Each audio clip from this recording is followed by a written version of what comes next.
I think that would be very damaging to the country. I just want to make sure everyone knows my view.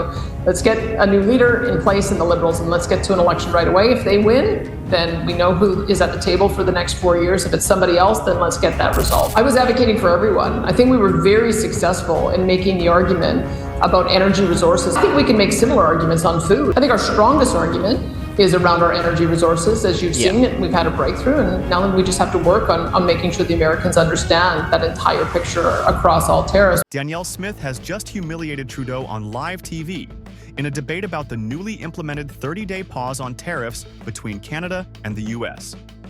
I think that the arrangement that they came to yesterday, having the fentanyl czar and a cross-border collaboration, declaring Mexican cartels terrorist groups, and committing a number, 10,000 people who would be dedicated to this issue. I think that all satisfied the Americans' concern that we were going to take the fentanyl issue seriously.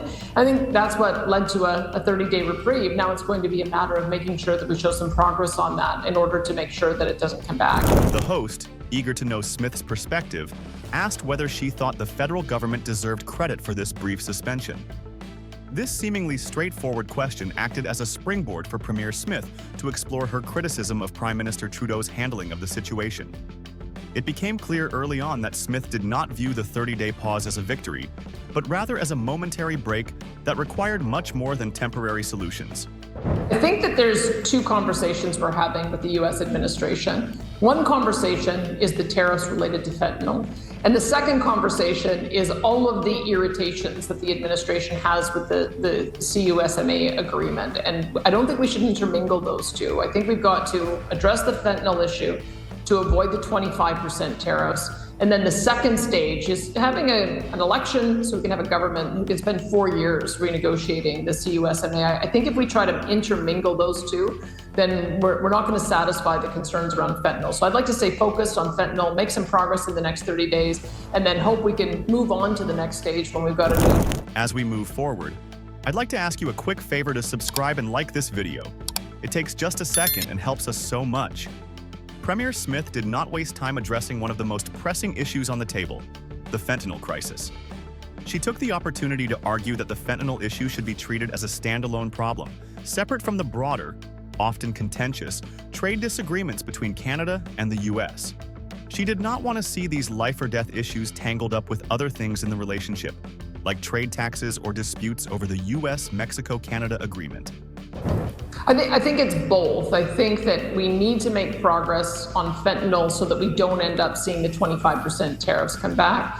And we need to make progress on the things that are irritating to the Americans, the digital media tax, the banking industry, telecom, supply management. Those keep coming up, but those can only be resolved in the context of a broader renegotiation of the Canada-US-Mexico Free Trade Agreement. And that's not scheduled to be done until 2026. So we need an election. We can't have one prime minister start those discussions, a second prime minister carry it a few yards, and then a final prime minister negotiate it. We'd be much better off solving the issue around fentanyl so that it doesn't come back with high punitive tariffs, and then getting an election so that we can get someone at the table to do the brass tacks negotiation for the next 4 years. Premier Smith did not shy away from criticizing the way U.S. President Donald Trump and Prime Minister Justin Trudeau had handled the increasingly tense relationship between Canada and the United States. One key moment she addressed was Trump's public remarks about the possibility of Canada becoming the 51st state. While she understood that tensions between the two countries had been escalating, she felt that Trump's comments went too far. She also expressed her frustration with the Prime Minister's handling of the situation, particularly his failure to address the fentanyl crisis with the urgency it required. She was troubled by how the Canadian government, under Trudeau, seemed to focus more on the noise of political rhetoric rather than tackling the substance of the issue at hand. As the conversation continued, Premier Smith made a compelling argument for the need to move quickly toward a federal election. Before those negotiations are supposed to start in earnest. No, but she's I saying sure hope so. I mean, Well, there will be. as we all know, there is the ability for a new prime minister to try to negotiate a new deal with either the Bloc or the NDP to stay in until October. We also know our Constitution allows for a an election that could be held as late as October 2026, I think that would be very damaging to the country. I just want to make sure everyone knows my view. Let's get a new leader in place in the Liberals, and let's get to an election right away. If they win, then we know who is at the table for the next 4 years. If it's somebody else, then let's get that result. She did not mince words when discussing the urgency of having a new leader at the helm in Canada, believing that a change in leadership was not just desirable, but essential for the country's future. Smith emphasized that with the challenges in the relationship between Canada and the U.S., particularly around tariffs and trade, having a fresh, focused leader in place would make all the difference in how negotiations were handled. The timing of the next federal election was also brought up during the interview. She made it clear that waiting until 2026 to begin renegotiating the USMCA would be economically disastrous for Canada, and her point was simple.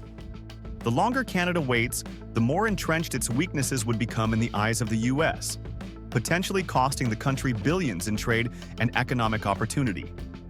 Premier Smith took the opportunity to reflect on the successful advocacy she had led in the United States, particularly on behalf of Alberta's energy sector.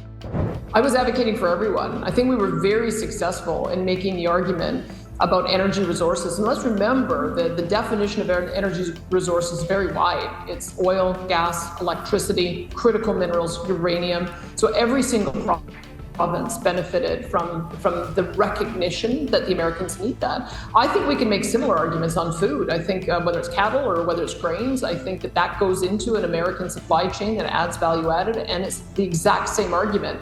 I think the same could be made for auto parts. The fact that auto parts go back and forth across the border 6 or 7 times to create a finished car, that's a very strong argument to maintain those supply chains. So it's up to each premier to make those arguments, but I think the fact that we had a breakthrough on energy resources writ large, I think that shows that there is a pathway for us to demonstrate the supportive value that Canada has and why this relationship is so unique and so strong and should stay that way. She shared with the host how her efforts had played a direct role in reducing the potential tariffs on energy resources from a steep 25% to a more manageable 10%. While Smith was quick to highlight the successes she had achieved in energy negotiations, she was also mindful of the broader scope of her advocacy efforts.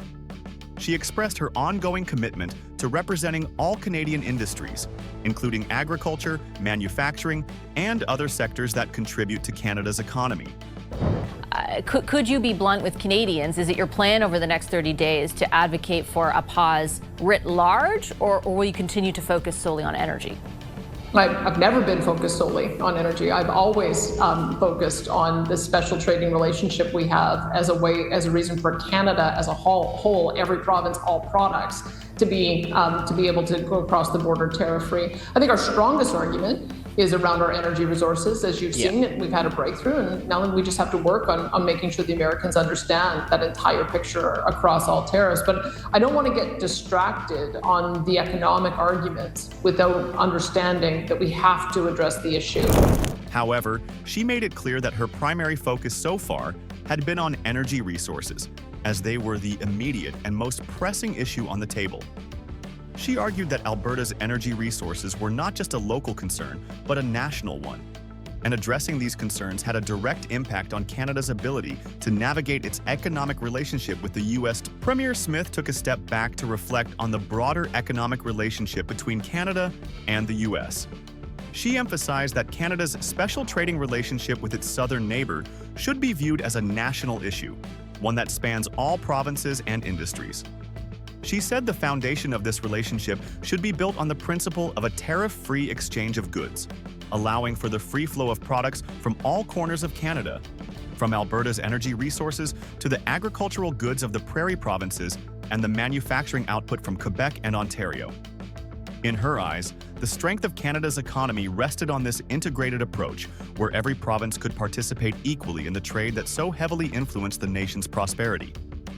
As the conversation drew to a close, Premier Smith made it clear that her criticisms of Prime Minister Trudeau's leadership were not just a matter of political differences, but came from a deep concern for Canada's future.